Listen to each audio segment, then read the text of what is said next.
my moodiness would shift so quickly that it was literally like 1 second I'm like, oh, I love you so much, and the next minute I'm like disgusted by your presence. And that's on period, sis.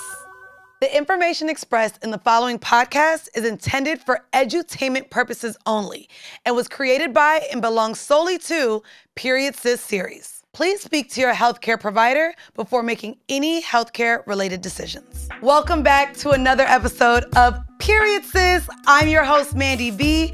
And listen, y'all, I am very thrilled to be joined with a friend today on today's episode. And listen, I'm actually going to start with some stats and facts, okay? We all know that we have our cycle, but where it begins, we also are kind of prepared for it to end. The average age for menopause is between 40 and 45, but there's also rare instances where that time is cut short and visits us quite early. And today, I am joined by Randi Rossario, a 34-year-old woman from Detroit who is living with perimenopause. Yes. Hello, Randi. Thank you for having me, beautiful. Oh my God, I'm so excited to talk to you because, of course, not only do I make people uncomfortable with talking about sex in the most open of rooms, I like to have conversations just with women about their experiences. And touring with tonight's conversation and spending so much time with you, you were very open with your experience of premenopause, being in your early 30s. But I want to start off at the beginning. What was your period like when you got it? How early were you? And was it quote unquote normal? I had normal, healthy periods throughout life. I started when I was 11. What do we see that as? I didn't, like the girls that were all like, oh, I have cramps, I can't go to school, I need a day off. I was like, them bitches are dramatic. Like, girl, what? But no, so I would take my leave, my 2 leave when my period started, help with the cramps or whatever. But beyond, I didn't have super cramps. I didn't have super bleeding or anything like that. I had, just normal periods. They last 3 days and you go 3-4 days. Not you being one of God's chosen. Yeah, I was. The 3 days is where we're like, oh, we ain't got to deal with it for a whole week. Yeah. We are God's chosen. Yeah. So I was that for a long time until I wasn't. And I want to start off as well. Not only are you married, but you are a mother. I am. So can we talk about, again, of course, your period, your menstrual cycle is a part of our reproduction system. Yeah. What was your pregnancies like? Were they normal? Were they not? Did you have any experiences there? So my oldest 2, I didn't carry. Okay. My husband came to our marriage with them. Can you believe he had those kids on me? I always say that we were not together. Well, I love a blended family. Okay, and love it. But with carrying Chandler, my 3.5-year-old, that was difficult. Chandler tried to come early. I was pregnant during the pandemic. So I found out I was pregnant November 2019. Okay. I was super excited. We have tried and have been planning and trying for 6 months. Oh, wow. Prior to me actually being able to get pregnant, I was in a car accident and I was diagnosed with post-traumatic epilepsy. From there, I had to get injections in my back. And it's not proven, but in my opinion, I think that's why I had difficulties conceiving. Because when I got those injections, it threw my cycle off. I wanted to only stay there just a little bit because my sister is epileptic. This came when she was 17, 18 years old. She wasn't born with it. And the doctors actually told her, now that you have epilepsy, you can never have a baby because you may die while giving birth. Wow. She actually did get pregnant. And they also told her, again, the doctors told her when she got pregnant not to become attached to the baby until 17 weeks because of the medication she was on for her epilepsy. They said that the spinal cord could grow outside of the body and they may have to... I have never heard anything like that. That's very extreme. Yes. So not only was she told she may not be able to have a child because of her seizures, and she was getting grand mal seizures, huge seizures. She was also told she couldn't drive. So me, I have absent seizures. What does that? So what that means is my seizures come across as migraines and then exhaustion. Okay. So a friend of mine and I actually got really close because of her experience with epilepsy too. Wow. We talked about TC earlier. Supa, she has epilepsy as well. Oh, wow. And hers came from, I believe, when she had her child. Okay. So hers came from a traumatic labor. Mine came from a car accident. Wow. And it's life changing. It is. Like, that diagnosis turned my life upside down for a while. Before I was doing all this, I was in a pop rock band touring. And what? Yeah. The dark eyeliner and the black and all. This is a thing. Okay. Yeah, I was in a pop rock band, and that completely changed my entire life. Completely. So you were getting these injections, and you said from that medication, it shifted your cycle. I got the injections once, and it shifted my cycle. And from there, I was like, yeah, no. Because nothing has ever shifted my cycle. So since me and homegirl been going together since I was 11 years old. Baby ain't never been late. Baby ain't never not showed up. Baby ain't never said skip you, collect for. Like, no. She said, Flo be right here. She be right on time. here. My auntie fuck with me the long way. Okay. I know that's right. Yeah, no. So when that got thrown off, and we had been like, hubby had been, doing this thing, and it wasn't happening. I'm like, oh no, it was them injections. Something with my cycle being thrown off from there, some type of blockage. And my doctor tried to get me to get those injections like 2 more times, and I'm like, I'm not doing that. And I was able to conceive 6 months later. What was that conversation like then?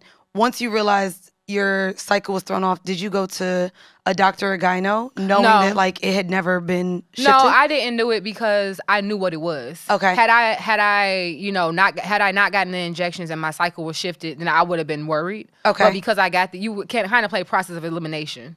I wouldn't advise that for anybody else. Like, go to the doctor and talk to your doctor and whatnot. But for me, because I grew up in gynecology, so let's talk about that.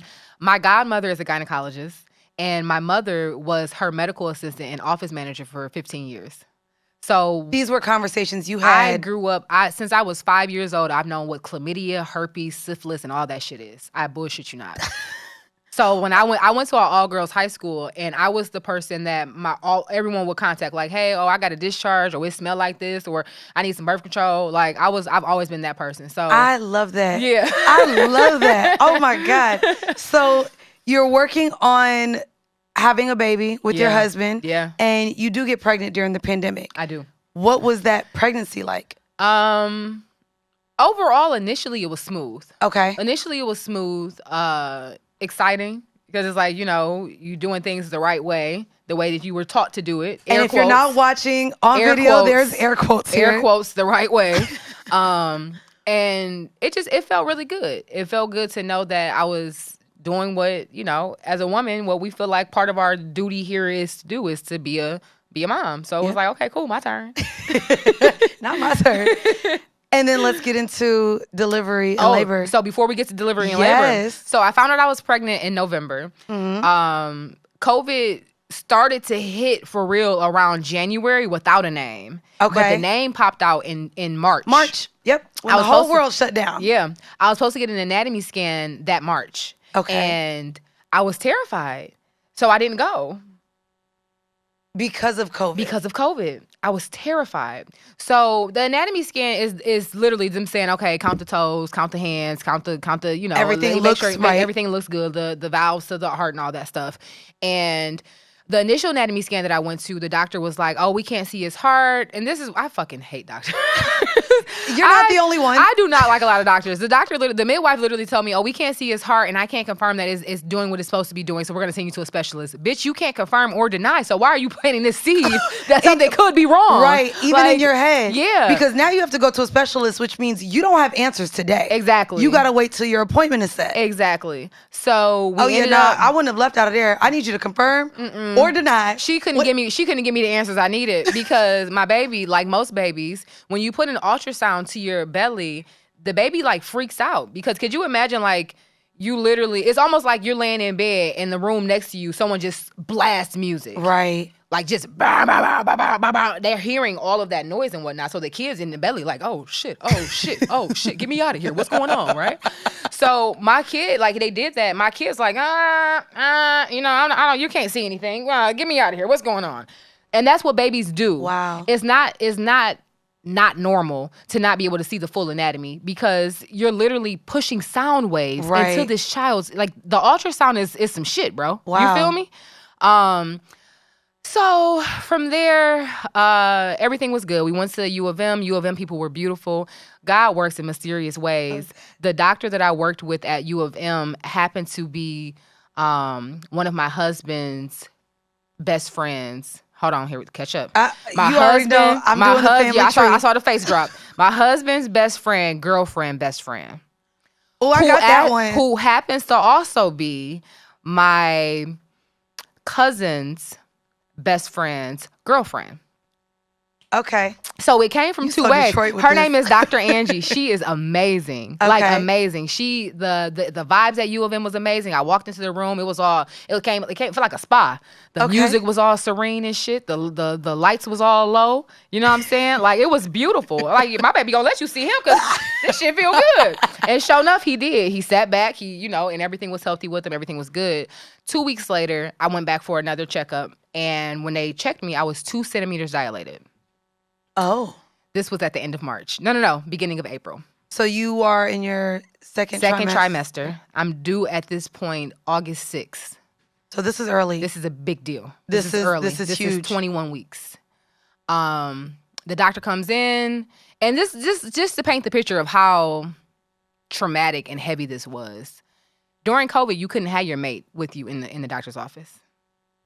And when you're getting an ultrasound, they don't let you FaceTime because of the equipment and how it might interfere with the equipment. So here I am getting an ultrasound. The doctor's like, oh, wait, you're dilated. Oh, you got to go to the hospital. Oh, you got to do A, B, C, and D. You got to say your kid. And I'm by myself. My husband's in the car. And I'm just like, I'm calling my husband on the phone. They're letting him come in. The doctor, this is my biggest disconnect with doctors and us in our community. There was no real empathy or real you're going to be okay. We're going to do this. It was just, oh, yeah, you're going to go over to OR. They're going to get you together, and that's it. It's a business. And I was just like, that's crazy. And from there, because I got a cerclage. Cerclage. Okay, so let's stop here then. That day, I called my aunt, who I told you is an OBGYN, and asked her, do I have to do this, or can I just be on bed rest? Because I did not want to get a surgery. I did not want to get a surgery. They told me that what a cerclage was, I was going to have to do. I would have to go in the OR. I was going to have to get numbed from my waist down. And they pretty much stitch my cervix closed. So I'm dilated 2 centimeters. And instead of allowing me to dilate, they're going to stitch it closed, put 2 stitches in there. And it's going to be a race against time. You and gravity basically are just racing. You have to sit in your bed. You have to chill, feet up, sit back. Because those stitches could snap if you started dilating again. Exactly. Or your baby just might start coming. So did they explain it like this? Wait, they said it's a race between you and gravity? Yeah. And this goddamn baby just falling out your cooch? Yeah. Yeah. Oh, but that's really so really what a cerclage is. So the next day I had called the doctor back okay, we can do this. Nervous as hell. Did it. Was in the OR. They numbed me from the waist down. They had you set up like a C-section where your arms have to be stretched out like this. It's completely uncomfortable. And like I said, you're numb from the waist down. That lasts for about 10 hours or so. Are you awake? Yeah. Yeah, I was awake. They put the little sheet thingy up. Wait, was I awake? I feel like Did you wake up? No. I wasn't awake. Okay. I think they did the thing where it was they had to count backwards or something like that. And then I think I was woozy. Well, okay. Baby, I smoke a lot of weed. You know what? I'm not playing with you. I smoke a lot of weed. She was like, was I awake? I know there was some sheets up, but it was smoke a lot of weed. And I said that to say, not that I don't remember. I said that to say that they probably tried to put me to sleep, and I was like, nigga, I'm fighting through it. Another joint. Hear me, another joint. So they probably tried to put me to sleep. But from there, the cerclage did its job. Like I said, I was due in August, but my son was like, no. He knew I ain't want to Leo, so thank God. Here you go, stars in the moon in this. He came when? He came in June. So June, oh, wow. Okay. Yeah, June 5th, I went into labor. Okay. I felt like I was peeing on myself. And I text my auntie, I can't stop peeing. And she's like, no, you're in labor. Go to the hospital. Your water broke. So, and here's the thing, too. So growing up with an aunt as an OBGYN, you're pregnant and you didn't know what you didn't know what a water breaking felt like. In your mind, when you think about water break, when you think about movies, a water breaking, I ain't gonna hold you. I feel like the floodgates have opened up and water just flushes outside of your body. So that's not what happens. Okay, see? That's not what happens. I sat down to pee, and it was just like I kept peeing. So it wasn't like a whoosh. It was like a drip, drip, drip, drip, drip, drip, drip. And I'm like, this not no fucking water, bro. I know what a water break look like. You want to see a bitch break of water? That ain't it. I know what it looked like. Because of what you just said. Right. So I'm texting my aunt like, I don't know about this, baby. It just keep dripping. So movies have ruined what love is supposed to look like in a water break. Yes, it don't look like that. Sometimes it does, but some women never experience the water breaking. Oh, wow. Yeah. Okay, so you realize you can't stop pissing. Yep, and I go to the hospital. They do they do this thing where they take like a swab of your vagina and your booty.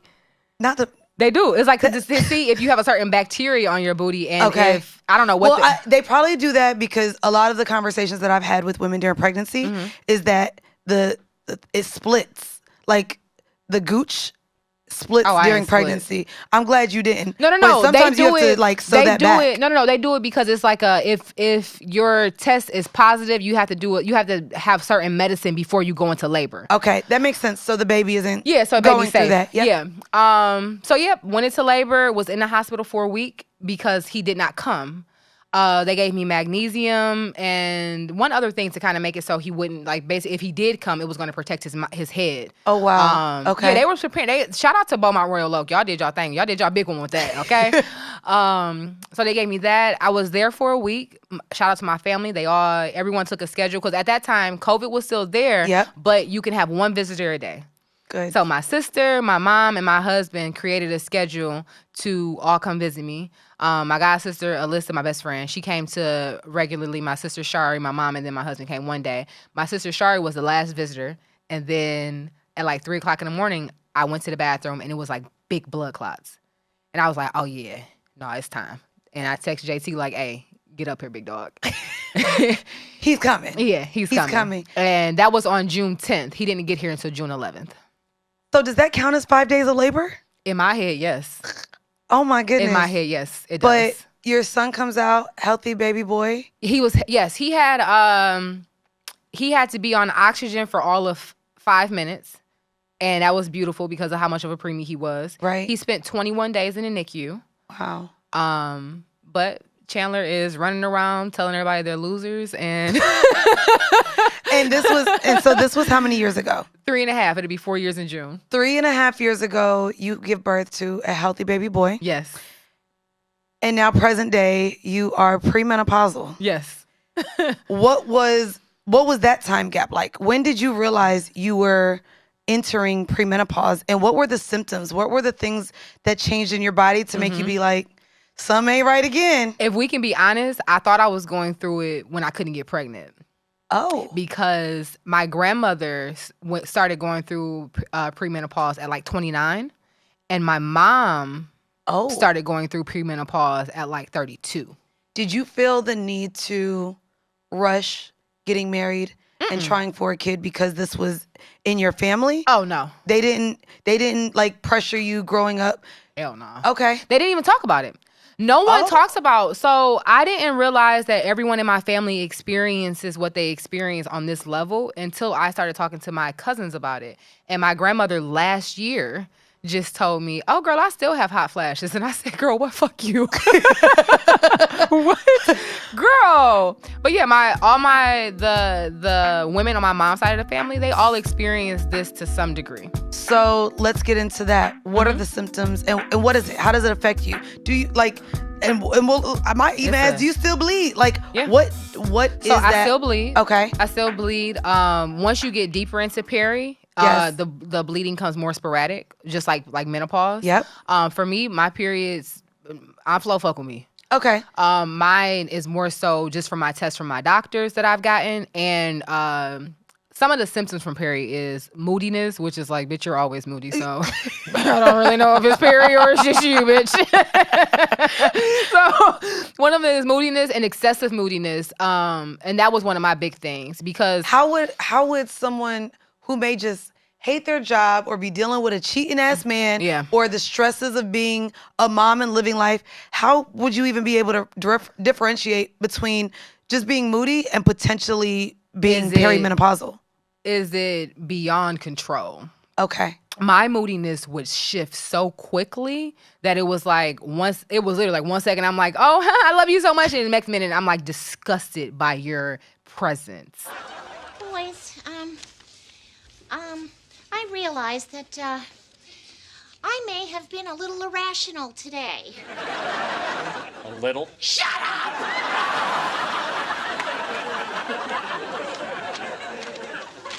So, maybe now is a good time for me to explain a few things to you about menopause. And, lucky for you, I'm a nurse, so I can use the proper terms like epithelial lining and uterine wall. I'm hooked. Okay, so, now, say these soaps are my ovaries. Kill me now. Can't hear you, man. I'm on a beach in Florida. Okay, about a month ago, they stopped producing. They stopped producing. Oh, that's it.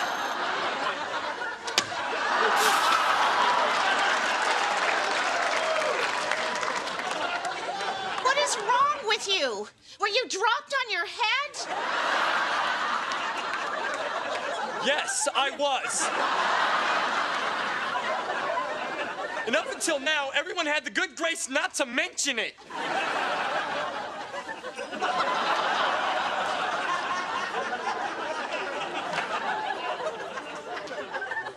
Okay, boys, time to leave. Yes. Mrs. Foreman, I'm sorry. I washed my face with your ovaries.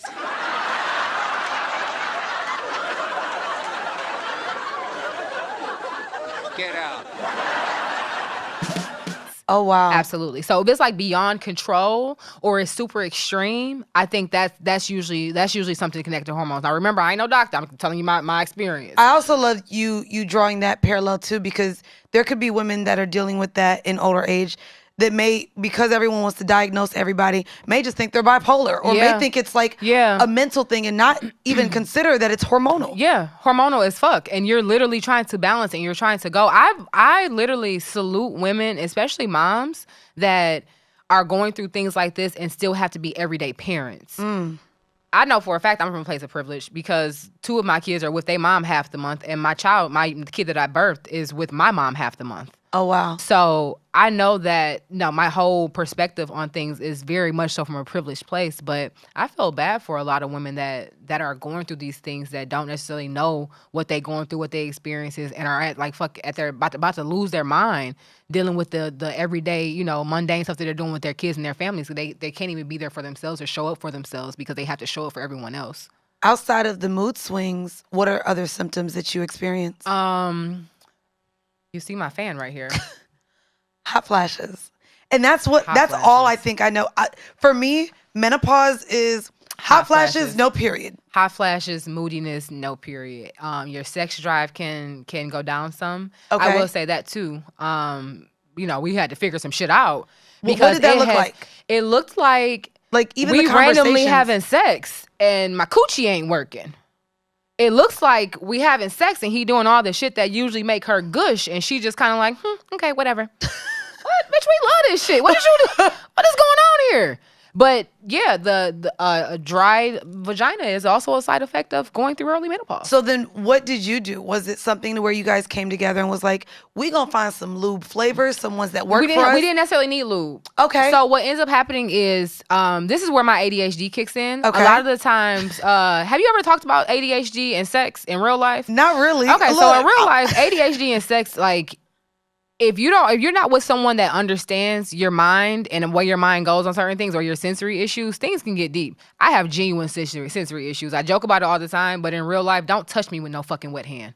Don't like that. It's going to completely distract me. I'm not going to be able to focus on what it is we're focusing on because my mind is so easily. I'm a squirrel. Oh my God, I didn't even because think of my that. mind is so easily thrown here. Like I had to be very intentional about the space that I create when we're even about to have sex. Turn that TV off. The light can be on, but maybe even turn the light down a little bit so I can focus on my intimacy with you.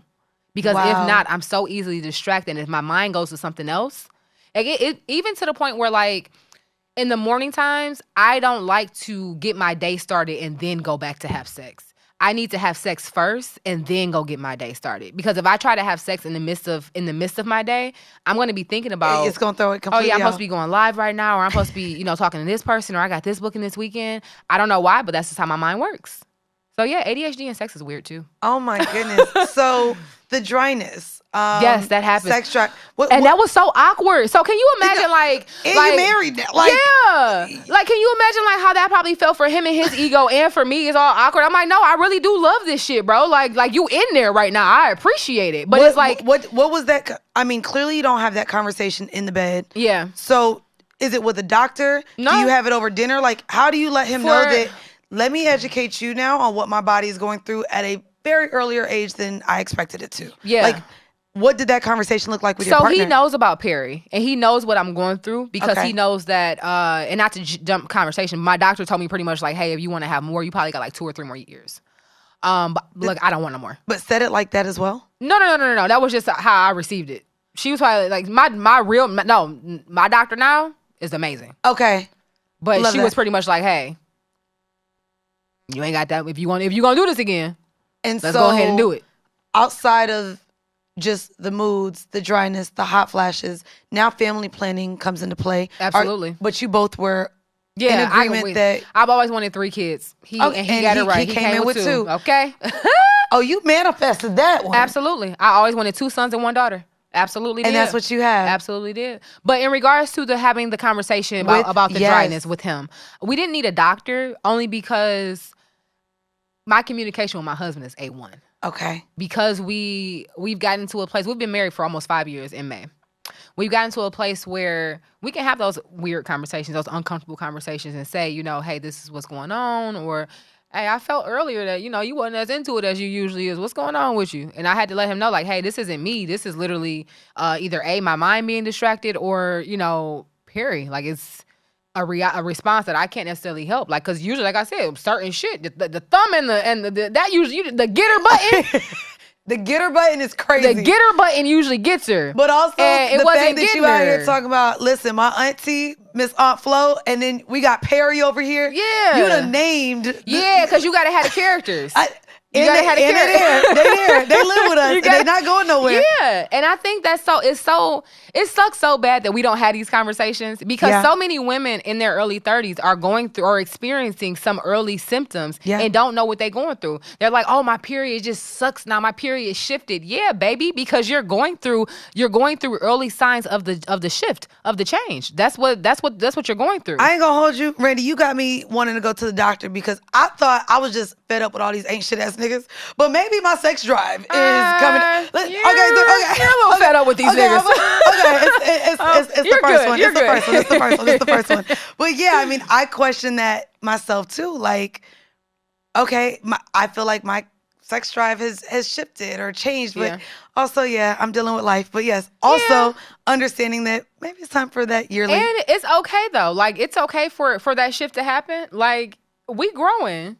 Yeah, but I think that conversations like these, we oftentimes think that our bodies are shifting because of stress. Yeah. I know some people may, even if their period is off, they're like, oh, well, I did get on 2 flights this month traveling. Or, well, I just started exercising. I know exercising. I ain't never been that bitch. Listen, well, there are all these reasons that women can assume why their body is just not acting how they want, how it should.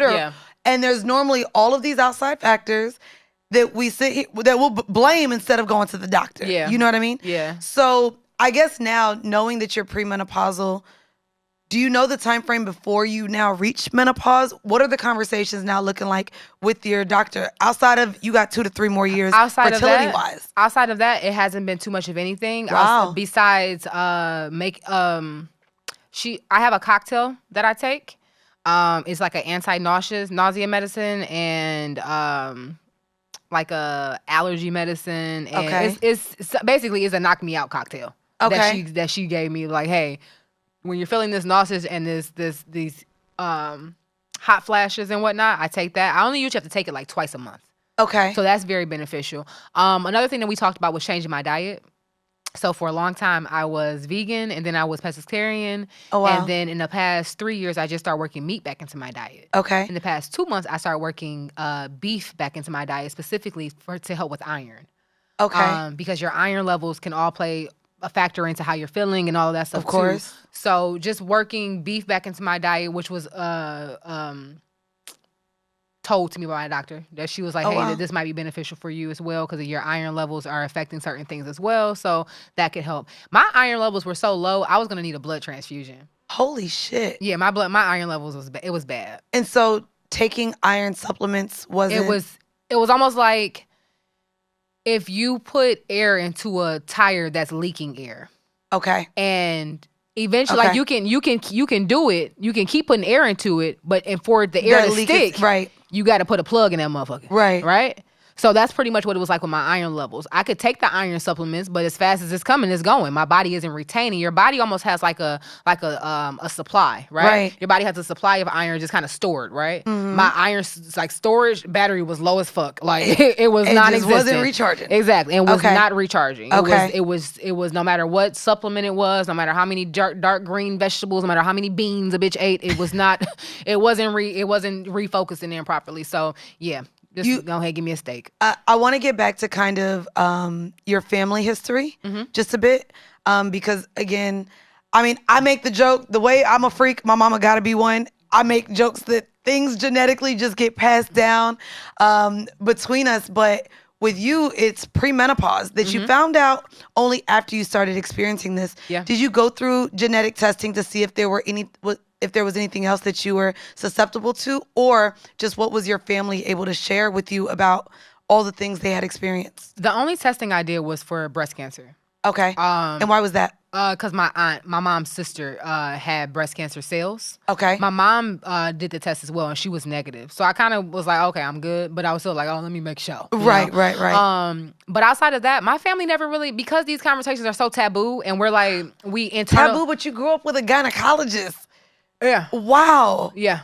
And still, Yeah. like, I guess we'll talk about it when it becomes a problem, but let's not have pre-conversations. So my gynecologist aunt is not on that side of the family. Okay. You know, we black. We got, Hello. Yeah, my look. auntie. You know what I'm saying? That's my aunt. Don't worry about that. All right, That's my all right. aunt. You feel me? So, but she educated me. Lila educated me on so much stuff. Like, she did. But it was, like I said, it was really me talking to my mom's first cousin, Eva. Okay. And that was last year. And she was like, girl, I be having hot flashes. I've been having hot flashes since I was 27. Girl, what? Why is you bitches not talking about this? Why? Why are y'all not preparing us? What are tips that you have for people who are gaining the hot flashes? I know you shared your little cocktail. Yes.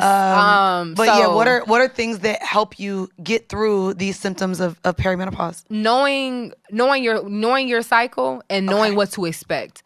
I am my worst during what would be my ovulation period and my ovulation time, right? Okay. So I know, keep my fan near me. I know to wear breathable clothes. I'm not going to be wearing no big ass jogging suit and no big old coat and a hat and all that. You have to know how to, it's almost like adjusting your environment to be more appropriate for yourself versus trying to adjust yourself to be appropriate for your environment. Wow. So for me personally, it's having a mate that knows, hey, he know my cycle. Hey, he like, all right, we got 2 more days. He said he got the period tracker on his phone. Do, okay? Or he knows that, like, and my husband's so sweet. He really is. I love that. Before we had a genuine idea of what was going on, we assumed that this was actually associated with my epilepsy. So I would be ovulating and having hot flashes, and it was extreme. Like, it was really bad, especially when my iron levels was low. Like, Right. it was very bad. Like, sick to my stomach, puking. Like, it was bad. Like, hot flashes and then super cold chills. And migraines. And he would just come in with, like, the cold rag and put it over my eyes, make sure I was in a dark room, make sure I'm fed, just make sure I'm good. Like, he really just, Miss Princess. I love that. What advice would you give to someone who's experiencing perimenopause into their early 30s like you did? Yeah. Or even younger, Yeah. like some of your family members? What advice would you have for them? Do your research. Really do your research. Really. And that don't look like going on WebMD either, ladies. What does doing your research do your entail? research really means, for me personally, you know who really got the research? Who? And who really be teaching the girls? TikTok. I find a lot of stuff on TikTok too. I'm guilty. Yeah, no, but I do too. But still do your research and actually go talk to the doctors. You feel me? Like the medical doctor. Medical doctors. That's the ones that's going to really Because teach you. TikTok is not medical. No, doctors it's not. Or professionals Even when at you all. listening to the medical doctors on TikTok. That ain't medical advice. I'm not going to hold you. That's how I found my solution. My doctor is not how I found my solution. Once I started looking at the girls on TikTok and they're like, oh yeah, iron levels and shit. And I'm like, oh, bitch, you might be right. Got my iron level. Yeah, all of that. The TikTok, that you can find so many communities of people online. Like your friends might not be open and talking about what you're going through. Right. But it's somebody online that's going through what you're going through, and all you got to do is search a hashtag. I mean, a part of why this podcast is here is to have these conversations and hopefully build even a larger community where these conversations are more spoken about, where there can be specific outreach, or where people can share their resources. It's necessary. Yeah, it's absolutely necessary because, like I said, it was for me. I suffered for 2 years before even and didn't even know what I didn't know, and I was just like, okay, cool. This must be an effect from my epilepsy. Until I started, I'm like, no, we gotta figure it. And I can't remember what it's called right now, but it's like a whole movement on a certain type of cycle right now when it comes to your period. Like they broke it down into 4 different cycles where during your bleeding during this time, or during your ovulation time, you're gonna feel like this. You should be doing these exercises. I love you bitches. Y'all bitches is smart. I ain't gonna hold you. Literally just have it saved and pinned on my Instagram. Yeah. Literal exercises that you could do when your cramps are a lot, or to help minimize your cramps. So again, the fact that we are learning healthcare on TikTok now. Thanks. Thanks, America. When the fuck did this happen? Randi, please let people know where they can hear more, support more, and watch more of you. Yeah, so you guys can watch me on Tubi. I have Tubi's first talk show called The Randi Rossario Show. It's available everywhere, including Apple TV and all that good stuff. And you can follow me online at Randi Rossario. That's Rosario with 2 S's, not 1. And that will be in the description of this episode. Randi, thank you so much for joining me. Thank you for having me, girl. Did you know that menopause is a natural part of life? And normally around the age of 51, it is defined as 12 consecutive months without a menstrual cycle. Here on Period Sis, we are not healthcare professionals. We are just women sharing our stories. And so, of course, we always want to end the episode with a little bit of stats and facts. Menopause is the point when you no longer have menstrual periods. And at this stage, your ovaries have stopped releasing eggs and stopped producing most of their estrogen. The process gradually happens in 3 stages. Perimenopause, which we talked about on this episode, which can begin clearly as early as your 30s, which is sometimes rare, but normally in your 40s. And then you have postmenopause, and that's the time after you haven't had a period for over an entire year. And from that point on, you normally don't have it for the rest of your life. Of course, why would this happen? As you grow older, your ovaries simply make less of a hormone called estrogen, and with less estrogen, your menstrual cycle starts to change. It can become irregular and then stop. Symptoms like the ones that we talked about in this week's episode include hot flashes, night sweats and or cold flashes, vaginal dryness, urinary urgency, difficulty sleeping, emotional changes, and also, again, irregular periods or periods that are heavier or lighter than usual. Although chances are affected, many women can still have pleasurable sex and get pregnant until you reach postmenopause. Contact a health provider if you're not sure if your symptoms are due to menopause or another health condition. Treatments include hormone therapy, changing your diet, avoiding triggers to hot flashes, exercising, and joining support groups. Y'all, don't forget to subscribe on your favorite podcast platform so you never miss an episode. Until next week, this is your host, Mandii B. Thank you yet again for tuning in to Period Sis.